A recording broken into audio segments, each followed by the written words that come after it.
우리 다시 한번 고백합니다. 예수님이 나의 구세주이십니다. 아멘.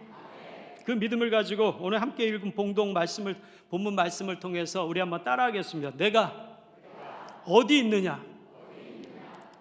내가 어디 있느냐? 제가 여의도에서 사역할 때였어요. 수요 말씀 강의 시간이었습니다. 예배가 시작이 되고 담임 목사님 말씀이 증거되고 있는데 제가 맡고 있는 자리가 저 맨 뒤쪽이었기 때문에 앉아 있는데 갑자기 문이 열리고 어떤 분이 들어오셨어요. 그리고는 봉사하시는 집사님 맨 뒷좌석에 앉으셨어요. 그런데 앉고 나서 조금 있다가 이 전화가 울리는 겁니다. 사랑하는 성도 여러분, 전화가 울리면 받아야 될까요? 안 받아야 될까요? 근데 이분은 전화를 받는 거예요. 그리고는 조그만 소리로 속삭이는데 그 소리가 제 귀에 들리는 거예요. 나 지금 교회에 도착했어. 그런데 택시비가 9,800원이나 나왔어. 계속해서 택시비가 9,800원이 너무 많이 나와서 마음이 아프다는 소리가 계속 들리는 겁니다. 그때 저는 그런 생각을 좀 하게 됐어요. 저분은 몸은 지금 성전에 나와 앉아 있는데 아직도 그 마음과 심령은 타고 온 택시 안에 아직 앉아 있는 것이 아닌가. 우리가 어디에 앉아 있느냐가 우리의 삶의 모습이 아니라 우리의 심령이 어디 있느냐가 굉장히 중요하다는 것입니다. 이런 경우도 있었습니다. 저희 둘째 아이가 대학을 졸업한 둘째 아이가 아마 5살 때였던 것 같아요. 날마다 밤중에 화장실 갈 때마다 저를 깨우는 겁니다. 저는 그래서 새벽에 일찍 나와야 되기 때문에 좀 마음이 좀 그랬어요. 그래서 제가 우리 둘째 아이에게 아주 정중하게 부탁을 했어요. 얘야, 엄마를 좀 깨워다오. 그러니까 알았다고. 그러면서 며칠간 엄마를 계속 깨우는 겁니다. 그런데 또다시 저를 깨우면서 화장실을 가고 싶다고 하는 거예요. 그러니 무서우니 또 화장실 앞에서 기다리려는 겁니다. 그날은 너무 몸도 피곤하고 막 마음도 그래서 한마디 하려고 하는데 안에서 이렇게 묻습니다. 아빠, 내가 왜 아빠를 깨우는지 알아? 제가 퉁명스럽게 몰라. 그러자 아이가 잠시 후 이렇게 얘기하는 겁니다. 왜냐하면 아빠를 사랑하니까. 저는 그 한마디예요. 그분이 화장실에서 나오실 때까지 기다렸다가 그분을 침대로 모시고 가서 주무실 때까지 기다리다가 나왔던 적이 있어요. 그런데 그날은 하나 피곤하지가 않고 얼굴에 웃음이 아주 만개했던 그런 적이 있습니다. 왜 그럴까요? 제가 어떠한 자리에 있었기 때문에 그럴까요? 저희 둘째 아이가 만들어 놓은 사랑의 자리에 제가 서 있었기 때문에 어떠한 어려움과 연약함도 이길 수 있었다는 것입니다. 우리가 어디에 지금 서 있느냐가 중요합니다. 우리 12강절이 성의 주제가 뭘까요? 인내와 소망입니다. 우리가 어떠한 자리에 있느냐에 따라서 인내할 수 있는 것이고 어떠한 자리에 있느냐에 따라서 우리는 소망을 가질 수 있게 되는 것입니다. 그렇다면 여러분들은 지금 어떠한 자리에 서 있나요? 어떠한 자리에 우리는 앉아 있나요? 첫 번째로 우리는 어떠한 자리에 있느냐? 아담의 자리에 있었습니다. 하나님께서 아담에게 이렇게 말씀하셨습니다. 창세기 2장 16절에서 17절입니다. 야훼 하나님이 그 사람에게 명하여 이르시되 동산 각종 나무의 열매는 내가 임의로 먹되 선악을 알게 하는 나무의 열매는 먹지 말라. 내가 먹는 날에는 반드시 죽으리라 하시니라. 첫사람 아담은요, 에덴 동산에 있는 모든 열매를 먹고 즐길 수 있었어요. 그러나 단 하나의 열매, 선악을 알게 하는 나무의 열매는 먹으면 안 되는 거였어요. 왜냐하면 하나님께서 반드시 죽는다고 말씀하셨기 때문에 그렇습니다. 그런데 그렇다면 그 동산에 모든 나무들이 있는데 왜 하나님은 선악을 알게 하는 나무를 그곳에 만드셨을까? 많은 성경학자들과 신학자들이 연구한 결론을 내린 하나는 바로 아담에게 어떤 의지냐? 자유의지를 주기 위한 선택에 대한 하나님의 풍성한 사랑이라는 것입니다. 사랑하는 성도 여러분, 자유의지 그럼 보통 우리는 무엇을 생각할까요? 외부의 어떠한 영향에도 흔들리지 않고 내가 하고 싶은 행동대로 하는 것을 사람들은 자유의지라고 이야기합니다. 그런데 이런 자유의지는요, 성경이 얘기하는 자유의지와 다릅니다. 이거는 철학적인 자유의지입니다. 엿장수 마음대로 내 마음대로 하는 것은 철학에서 얘기하는 자유의지입니다.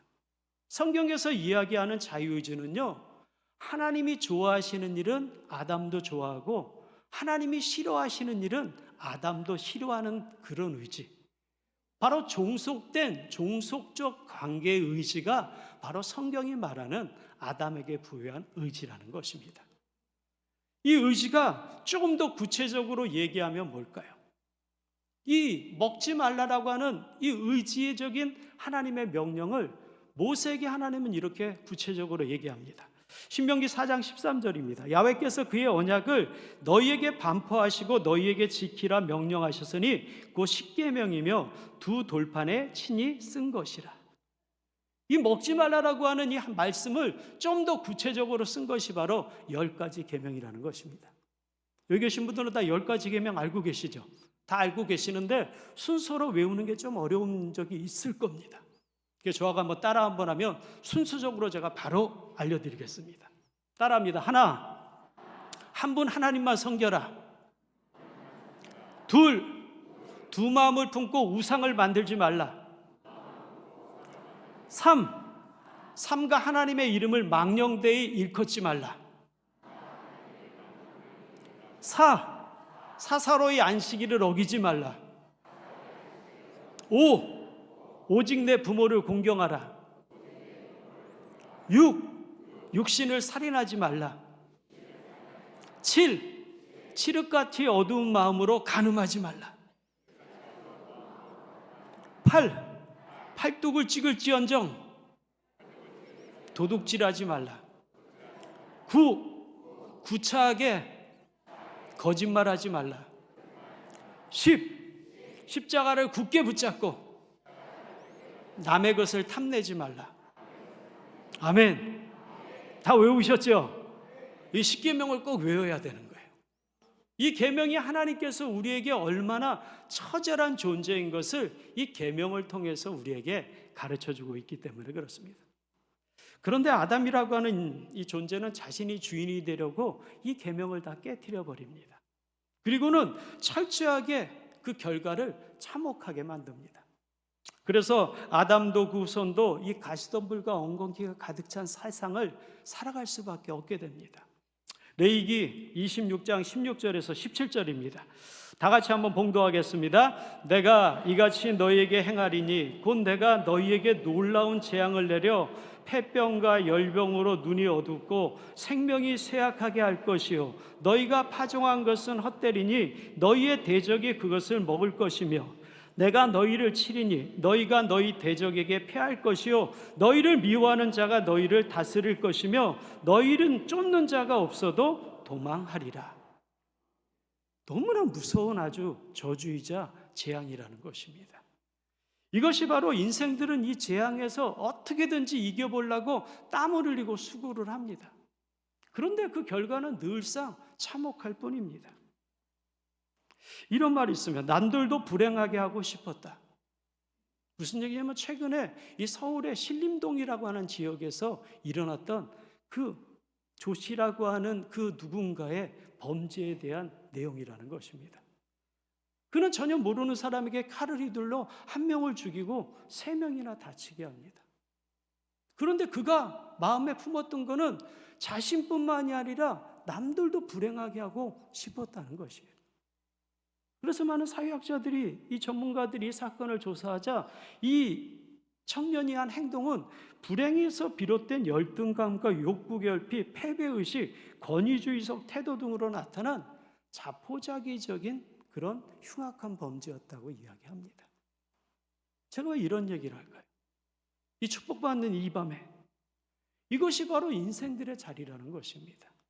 처절하리만큼 처참하리만큼 땀을 흘리고 수고할지라도 그 끝자락은 늘 실패와 낙심과 절망밖에 없는 자리라는 것입니다. 그래서 아담은 이렇게 이야기합니다. 창세기 3장 10절입니다. 이르되 내가 동산에서 하나님의 소리를 듣고 내가 벗었으므로 두려워하여 숨었나이다. 아담은 죄책으로 인해 나무 뒤에 숨고 무화과 잎으로 가리고 내 잘못이 아니고 다른 사람의 잘못이라고 아무리 외치고 나가도 그 결론은 사라지지 않는 죄책과 두려움은 끊임없이 그를 힘들게 했다는 것입니다. 그래서 이 땅 하는 모든 살아가는 인생들은 이제는 끊임없이 어떠한 물음에 대답을 해야 되느냐? 내가 어디 있느냐라고 하는 하나님의 물음에 누구나 할 것 없이 자신의 자리를 이야기해야 된다는 것입니다. 이것이 바로 아담의 자리라는 것입니다. 그렇다면 우리 그리스도인들은 그 하나님의 무릎에 무엇이라고 대답할 수 있을까요? 두 번째로 예수님의 자리입니다. 아담은 행위 언약을 깨뜨려 영이 죽었지만 그는 즉시 죽지는 않았습니다. 그렇다면 하나님께서 말씀을 바꾼 것일까요? 그렇지 않다는 것입니다. 하나님은 100세 아브라함에게 아들이 있을 것이라고 말씀하시면 100세 이삭이 태어나는 것입니다. 또한 이삭이 그랄 땅에 머무르면 내가 100배의 복을 주겠다고 하신 말씀대로 그랄 땅에 가뭄이 들어 머무르면 하나님께서 100배의 복으로 채워주시는 것입니다. 야곱이 아무리 형 에서를 피해 도망을 쳤을지라도 하나님께서 다시 너가 이 가나안 땅으로 돌아올 것이라고 얘기하면 그는 야복강 가까이에서 처절하리만큼 깨어지는 순간이 있을지라도 다시 그 땅으로 돌아오는 것, 하나님의 말씀은 변함없는 약속이라는 것입니다. 그래서 성경은 이렇게 말씀합니다. 민수기 23장 19절입니다. 하나님은 사람이 아니시니 거짓말을 하지 않으시고 인생이 아니시니 후회가 없으시도다. 어찌 그 말씀하신 바를 행하지 않으시며 하신 말씀을 실행하지 않으시랴. 이 약속의 말씀을 믿으시길 주님의 이름으로 축원드립니다. 하나님의 말씀은 영원히 변치 않는 말씀입니다. 그렇다면 아담은 왜요? 즉시 죽지 않았을까요? 하나님께서 창세기 3장 15절을 통해서 하나님께서 일방적으로 은혜의 언약을 아담과 맺었기 때문에 그렇습니다. 창세기 3장 15절 우리가 잘 아는 말씀입니다. 내가 너로 여자와 원수가 되게 하고 내 원수도 내 후손도 여자의 후손과 원수가 되게 하리니 여자의 후손은 내 머리를 상하게 할 것이요 너는 그의 발꿈치를 상하게 할 것이라 하시고, 하나님께서는 아담에게 일방적으로 은혜 언약을 맺음을 통해서 자신이 받아야 될 형벌을 하나님은 미루시고 바로 여자의 후손에게 나타나게 하셨다는 것입니다. 그래서 예수님은 동정녀 마리아에게 성령으로 잉태해서 이 땅에 오신 것입니다. 그리고 갈보리의 십자가에서 아담이 받아야 될 그 모든 행위의 언약을 깬 그 죽음의 형벌과 모든 죄악을 예수님께서 대신 다 받으신 것입니다. 그것이 바로 요한복음 19장 30절입니다. 예수께서 신포도주를 받으신 후에 이르시되 다 이루었다 하시고 머리를 숙이니 영혼이 떠나가시니라. 바로 아담이 받아야 될 그 모든 저주와 그 연약함을 하나님께서는 예수 그리스도 그분께 갈보리의 십자가를 통해서 받게 하셨다는 것입니다.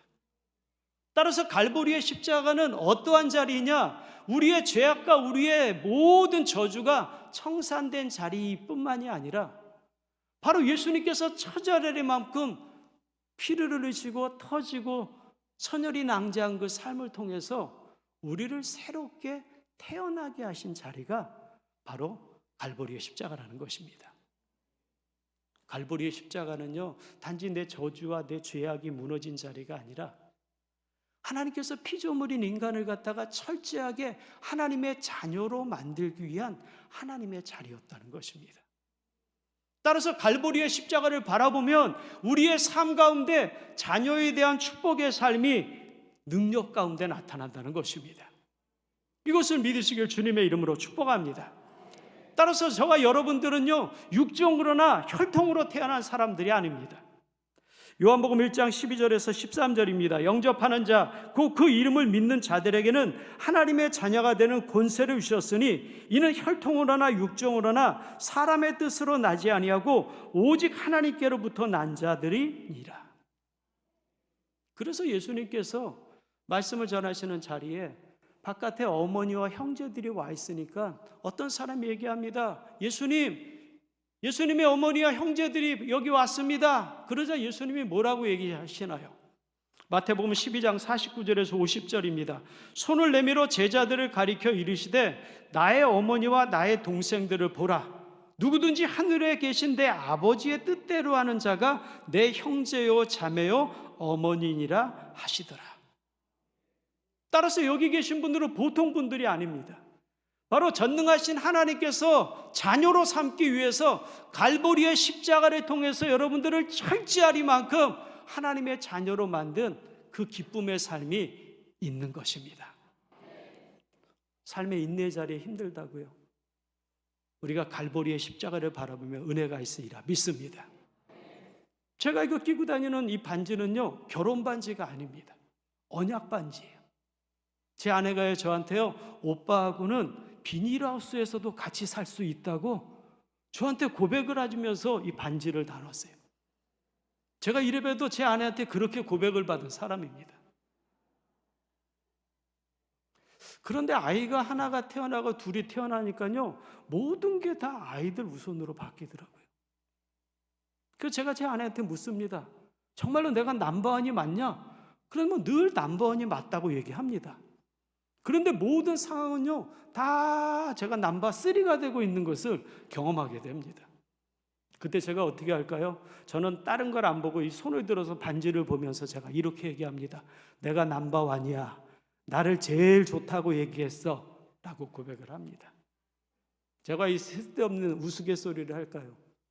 우리의 삶 속에요, 하나님에 대한 놀라운 사랑과 은혜는 다른 곳에서 이루어지는 것이 아니라 바로 갈보리의 십자가를 바라보며 나갈 때 우리에게 인내가 있을 수 있게 된다는 것입니다. 갈보리의 십자가를 바라볼 때 그 아래 소망이 있음을 믿으시길 축복합니다. 갈보리의 십자가 밑에 내려가면 회복이 있고 치료가 있고 주님의 권세가 있음을 믿으시길 축복합니다. 그래서 하나님께서는 그 갈보리의 십자가를 통해서 바로 우리를 자녀로 삼으신 것입니다. 어찌 전능하신 하나님께서 아담이 하와가 그 선악과를 따먹을 줄 몰랐을까요? 하나님 알고 계시는 분이 전능하신 하나님이십니다.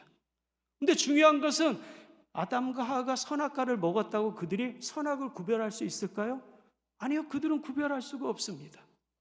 선악은 알고 있으나 자신의 능력으로서 해결할 수 없다는 것입니다. 그래서 마음속에 그들이 무엇이 생기느냐? 그들이 벌거벗었을 때는 그들이 서로 수치가 없었어요. 그런데 선악을 알게 하는 과실을 먹고 나서는 어떻게 해요? 그들이 서로 수치를 깨닫게 됩니다. 따라서 내 안에 기준이 생긴 겁니다. 죄악이 들어오기 전에는 우리 안에 기준이 없었는데 죄악의 선악과를 먹은 뒤로부터는 내 안에 기준이 들어온 겁니다. 그래서 끊임없이 다른 사람을 그 기준에다가 바라보면서 부정적으로 아니라고 다투고 갈등하는 것입니다. 우리 광주 순복음교회가 부흥하기 위해서는 혹시 내가 누군가하고 얘기할 때 끊임없이 내 주장을 하고 내 갈등을 하고 있다 그러면 이것이 바로 죄의 근원이라고 생각을 하면서 내 주장을 내리시기를 축복합니다. 목사님의 말씀 가운데 따라서 그 말씀의 진리 가운데 따라가면서 살아갈 때 진정으로 우리가 원하는 부흥의 바람은 바로 그 순종의 삶을 통해서 이루어지리라 믿습니다. 끊임없이 내 안에 부정적인 생각이 들으면 내가 지금 내 기준으로 누군가를 바라보는 것이 아닌가? 가정 가운데 자녀 가운데 갈등이 있다면 혹시 내가 내 기준으로 하나님의 뜻이 아닌 내 기준으로 보고 있는 것이 아닌가를 생각하며 나갈 때 우리는 성숙한 그리스도인으로 주님 앞에 온전히 쓰임받아 나가는 믿음이 되리라 믿습니다. 그런 믿음으로 한 해를 살아가시기를 축복합니다. 그래서 갈보리의 십자가를 바라보며 소망이 생기는 겁니다. 히브리서 1장 5절은 이렇게 얘기합니다. 하나님께서 어느 때 천사 중 누구에게 너는 내 아들이라 오늘 내가 너를 낳았다 하셨으며 또다시 나는 그에게 아버지가 되고 그는 내 아들이 되리라 하셨느냐. 바로 갈보리의 십자가를 통해서 영원한 아들과 딸로 자녀로 하나님은 우리를 새로운 피조물로 잉태해서 출산하신 것입니다. 여기 여성분들이 많이 계신데 아이들을 낳을 때 어떻게 낳나요? 그냥 아이들 낳게 낳았어 그러나요? 그런 분 계시면 옆에 분에게 그 비결을 좀 알려주시기 바랍니다. 아이를 출산하기 위해서는요 남편의 머리털을 다 뽑아서도 나가는 고통 가운데 아이를 낳는다고 이야기합니다. 따라서 예수 그리스도의 갈보리의 십자가의 그 처절한 것은 단지 죄악과 허물을 청산하기 위한 것 맞습니다. 그러나 그 갈보리의 십자가를 통해서 우리를 자녀됨으로 낳았기에 자녀됨의 권세를 누리시기를 주님의 이름으로 축복합니다. 그렇다면 자녀되는 것이 왜 그렇게 중요할까요? 한 아버지가 있었습니다. 둘째 아들이 와서 이야기합니다. 나에게 재산을 물려달라고 얘기합니다. 아버지께서 그것을 나누어 줍니다. 먼 나라에 가서 허랑방탕하게 다 써버립니다. 그리고는 바짝 굶어서 돼지가 먹는 쥐염 열매조차 먹으려고 하는데 그것조차 주는 사람이 없어요. 그래서 그가 거기서 회개하고 깨닫습니다. 내 아버지의 집으로 돌아가자. 내 아버지의 집에 가면 품꾼도 많고 먹을 것도 있으니 내가 돌아가자 얘기합니다. 그런데 그 아들이 돌아오자 동구 밖에서 아버지가 안고는 어떻게 합니까? 소를 잡아라, 잔치를 벌여라, 옷을 입히고 가락지를 갈아 끼고 신을 갈아 씌웁니다. 성경을 읽을 때 많은 생각을 하게 됩니다. 아니, 그 배은망덕한 그 문제와 같은 아들이 나갔다가 돌아왔는데 이 아버지는 왜 이렇게 유난을 떠는가라고 생각할 수 있습니다. 그런데 10달 배 아파서 난 자녀는요, 그가 성실하건 탕자이건 바로 내 자녀라는 것이에요. 자녀는요, 그런 권세를 가지고 있다는 것입니다. 그 자녀의 권세가 너무나 크기에 그 관계는 끊을 수 없다는 것입니다. 그래서 우리 로마서 8장 38절에서 39절 우리 다 같이 한번 봉독합니다. 내가 확신하노니 사망이나 생명이나 천사들이나 권세자들이나 현재 일이나 장래 일이나 능력이나 높음이나 깊음이나 다른 어떤 피조물이라도 우리를 우리 주 그리스도 예수 안에 있는 하나님의 사랑에서 끊을 수 없으리라. 아멘. 따라서 우리가 자녀이기 때문에 과거의 죄, 현재의 죄, 미래의 죄가 이미 다 청산됐다고 외치고 나가는 것입니다. 그래서 사도 바울은 로마서 8장 1절에서 2절에 이렇게 얘기합니다. 그러므로 이제 그리스도 예수 안에 있는 자에게는 결코 정죄함이 없나니 이는 그리스도 예수 안에 있는 생명의 성령의 법이 죄와 사망의 법에서 너를 해방하였음이라. 이 기쁨을 올 한 해 자녀됨을 통해서 누리시기를 주님의 이름으로 축복합니다. 자녀가 되면요, 기적과 은혜와 능총을 하나님께서 부어주신다는 것입니다. 저는 여의도 교회에 나와서요, 하나님 앞에 처음에 했던 사역이 사역자 훈련소라고 우리 교육자님들 교육시키는 곳이었었어요. 그래서 날마다 기도하면서 준비를 했어요. 전도사 1년 차가 지성전 담임 목사님들까지 오셔서 하는 교육을 다 진행을 하는 그런 과정이었어요. 고난주간이었습니다. 그래서 하나님의 은혜에 감사해서요, 3일 동안 금식을 하고, 그리고는 이제 금요 철야가 다 끝나고 안수가 끝나고 여의도 교회 지하 주차장에서 차를 빼고 가고 있었어요. 국회사당 둔치를 지나가는데 음주 단속을 하더라고요. 저는 술을 안 먹었기 때문에 과감하게 후 하고 불었어요. 근데 삐 하면서 술 먹은 것으로 나오는 겁니다. 그러자 이 경찰 아저씨가 저를 보고 냄새는 안 나는데 소리가 나니까 다른 기계를 또 가지고 와서 또 분부라고 합니다. 후 부르니까 또 술 먹은 걸로 나오는 거예요. 그런데 인생은 뭐라고요? 삼세판이잖아요. 그 세 번째 기계를 갖고 와서 불라고 하더라고요. 또 불었어요. 근데 또 술 먹은 걸로 나오더라고요. 저는 모든 게 끝난 것 같았어요. 그래서 저는 여의도 순복음교회 교육자입니다라고 이 명찰을 보여주니까 경찰 아저씨가 이렇게 얘기하더라고요. 요즘은 뭐 목사님들도 술 한 잔씩 하더라고요. 그러시더라고요.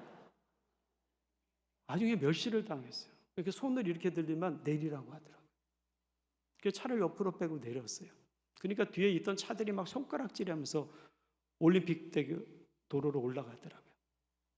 그러니까 뭐 쓰라 그러더라고요. 그래서 제가 주소를 쓰고 650-123 쭉 제 주민등록을 쓰고 그 다음에 가만히 포기하고 있으니까 빨대 같은 걸 하나 갖고 오더라고요. 그래서 제가 후 하고 불었어요. 모든 게 끝난 것 같아요. 결과가 어땠을까요?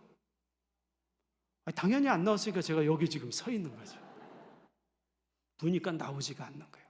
그때 제가 어깨에다 힘을 빡 주면서 경찰 아저씨 내가 술 안 먹었다고 그러지 않았냐고 막 그러니까 죄송하다고 가라 그러더라고요.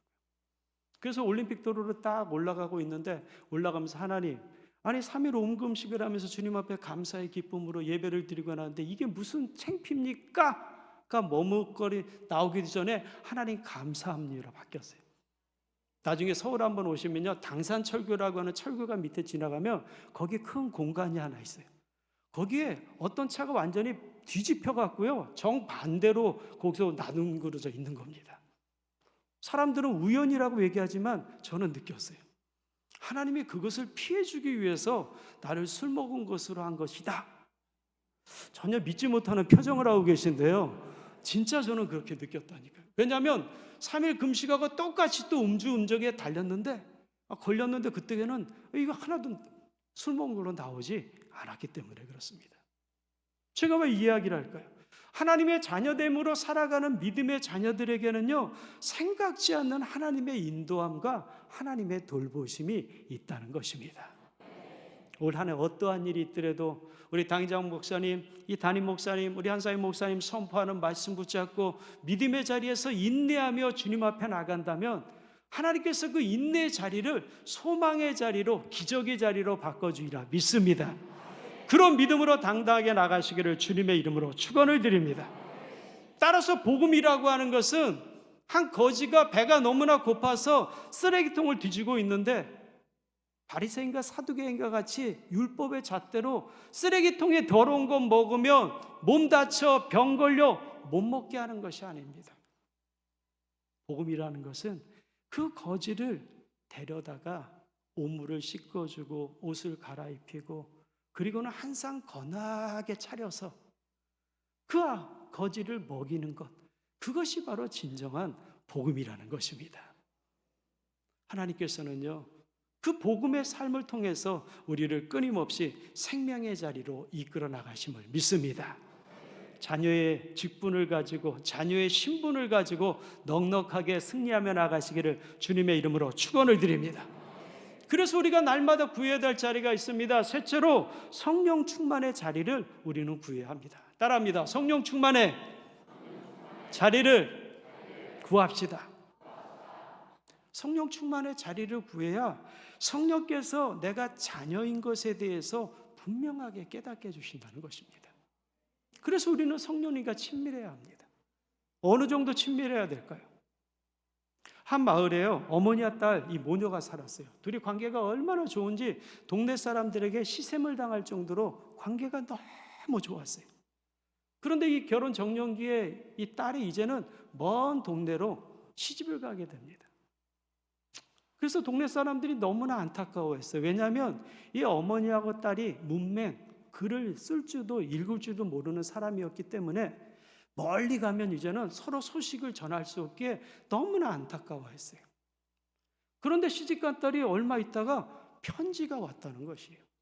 그 소식을 들은 동네가 발칵 뒤집혔어요. 그래서 모든 사람들이 그 집을 그 어머니한테 달려갑니다. 근데 엄마가 한 종이를 보면서 끄덕끄덕하고 있는 거예요. 미소를 지으면서요. 그러자 어떤 사람이 냉큼 그 편지를 빼앗아 보니까요, 맹걸려 편지 안에는요 굴뚝 하나하고 새 한 마리만 그려져 있는 거예요. 이게 무슨 뜻이냐? 아냐. 그러자 어머니가 끄덕끄덕하면서 이렇게 얘기합니다. 가고 싶은 마음은 굴뚝 같으나 부모님 일해주고 섬기느라 갈 새가 없는 뜻입니다. 이렇게 얘기했답니다. 아니, 굴뚝 하나하고 새 한 마리 갖고도 이 모녀가 얼마나 친밀하면, 이렇게 관계가 있다면 전능하신 하나님을 아버지로 믿고 나가는 우리들은 어느 정도 관계가 돼야 될까요? 여기 계신 분들은 더 친밀한 관계가 되시기를 주님의 이름으로 축복합니다. 그래서 로마서 8장 16절은 이렇게 얘기합니다. 성령이 친히 우리의 영과 더불어 우리가 하나님의 자녀인 것을 증언하시나니. 바로 성령 충만의 자리에 나가야 내가 하나님을 통해서 받은 갈보리의 십자가를 통해서 내가 자녀된 것에 대한 그 축복의 삶을 끊임없이 알 수 있게 된다는 것입니다. 그것을 알아야 올 한 해도 우리는 인내의 자리에서 하나님의 소망을 바라보며 승리하며 살아가며 축복받는 삶으로 나갈 수 있게 된다는 것입니다. 사도 바울이 그랬습니다. 사도 바울은 하나님이 소아시아로 가서 복음을 전하는 것을 성령께서 막으십니다. 그리고는 마게도냐로 갔어요. 그리고는 빌립보에 갔을 때 점치는 귀신 들린 여종이 끊임없이 따라다니면서 방해하자 하나님의 영광을 드러내고자 그 귀신을 쫓아냅니다.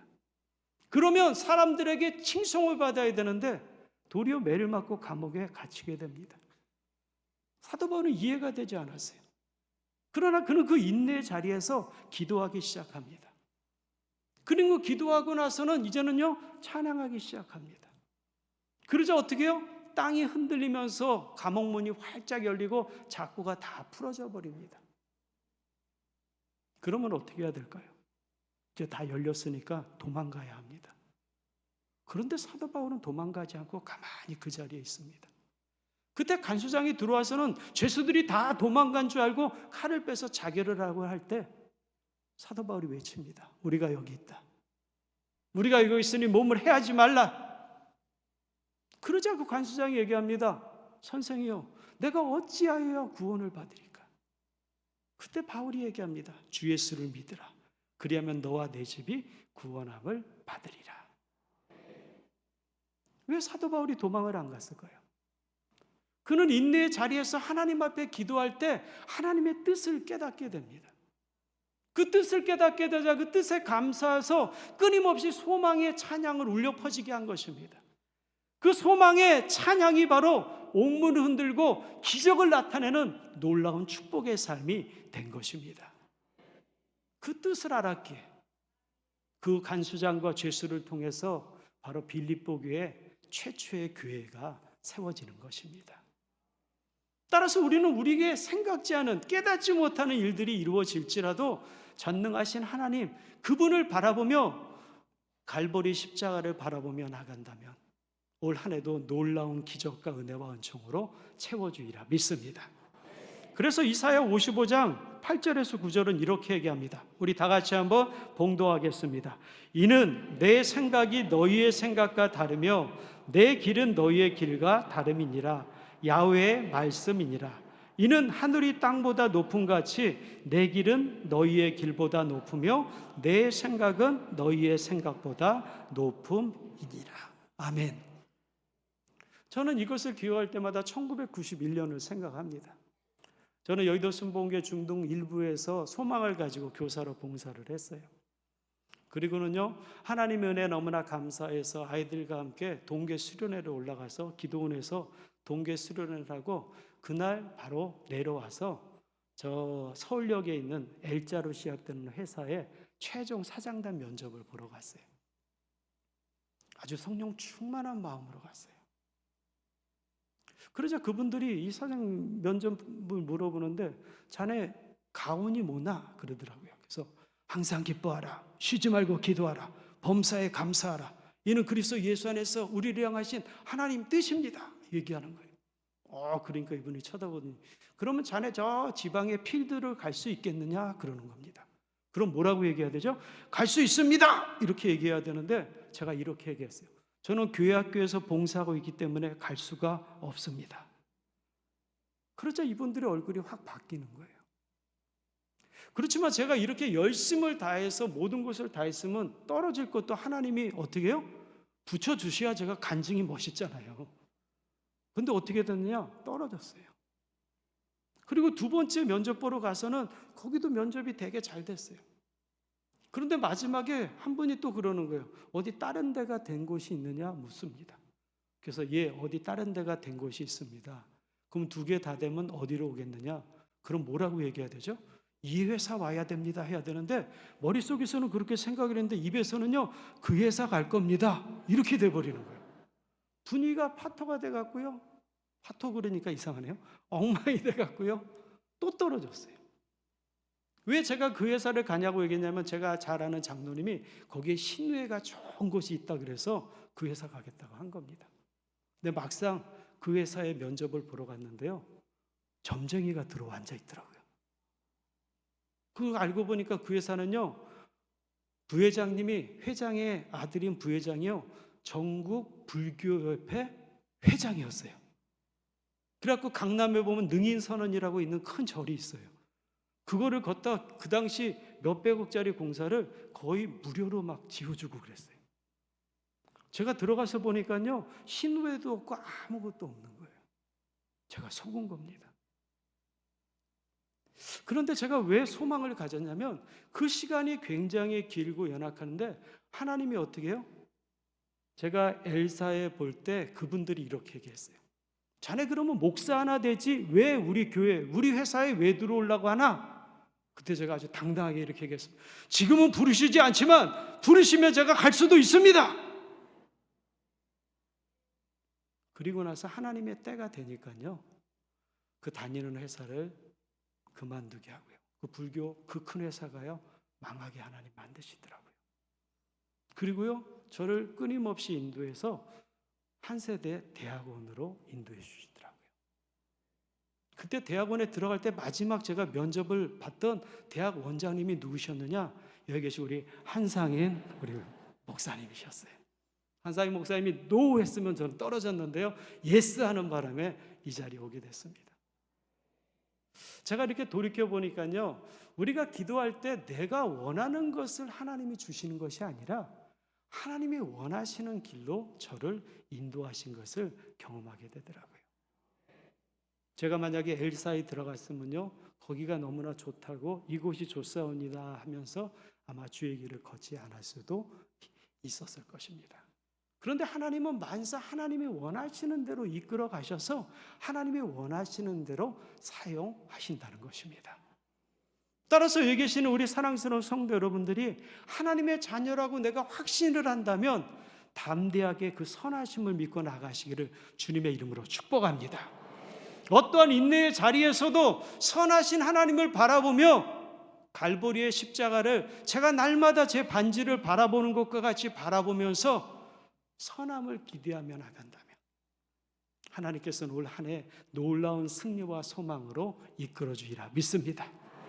그래서 하나님께서는 우리에게 이렇게 약속합니다. 우리 누가복음 11장 11절에서 13절 우리 다 같이 한번 봉독하겠습니다. 너희 중에 아버지 된 자로서 누가 아들이 생선을 달라 하는데 생선 대신에 뱀을 주며 알을 달라 하는데 정갈을 주겠느냐? 너희가 악할지라도 좋은 것을 자식에게 줄 알거든 하물며 너희 하늘 아버지께서 구하는 자에게 성령을 주시지 않겠느냐 하시니라. 아멘. 여러분이 하나님의 자녀라면, 내가 하나님의 갈보리의 십자가를 통해 내가 예수 그리스도를 믿고 나간다는 믿음의 고백이 있다면 하나님 앞에 아들로서의 그 자격 조건으로 그 권세로 한없이 하나님 앞에 매달리며 하나님 앞에 달라고 마음껏 구하시기를 바랍니다. 그러면 하나님께서 백부장의 종을 치료하셨듯이 우리에게 말씀을 주시리라 믿습니다. 혈류의 근원을 마르게 했던 예수님의 옷자락에 손을 대게 하는 기적을 맛보게 하실 것입니다.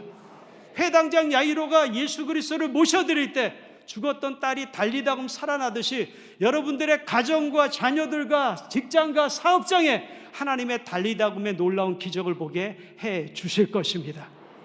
그러게 수르번의 여인처럼 상에서 떨어진 부스럭일지라도 예수님이 계시면 귀신 들린 내 딸이 치료받겠다고 하는 믿음으로 물러서지 않는 믿음으로 인내의 자리를 지키시기를 축복합니다. 예배의 자리를 지키시기를 축복합니다. 기도의 자리를 지키시기를 축복합니다. 그리고 갈보리의 십자가를 바라본다면 그 소망이 하나님께서 올 한 해 놀라운 기적과 은혜로 넘치도록 채워주리라 믿습니다. 그런 주님을 믿고 당당하게 나가시는 사랑스러운 여러분 되시기를 예수님의 이름으로 축원을 드립니다. 말씀을 마무리합니다. 5살짜리 딸아이가 요구하면요, 아무리 힘이 들고 고달퍼도요, 아버지는 반드시 들어주십니다. 우리가 하나님의 자녀라면요, 내가 아담의 자리가 아니고 예수 그리스도의 자리, 성령 충만의 자리에 내가 놓여 있다면 올 한 해 마음껏 하나님 앞에 예배에 나와 부르짖고 전도하고 영원구원하며 하나님 나의 삶 해결해 달라고 부르짖고 나간다면 그 인내의 자리가 영원한 소망의 자리로 변화되리라 믿습니다. 그런 믿음의 삶으로 넉넉한 승리로 올 한 해 기적을 보시기를 예수님의 이름으로 축원을 드립니다. 축원을 드립니다. 축원을 드립니다.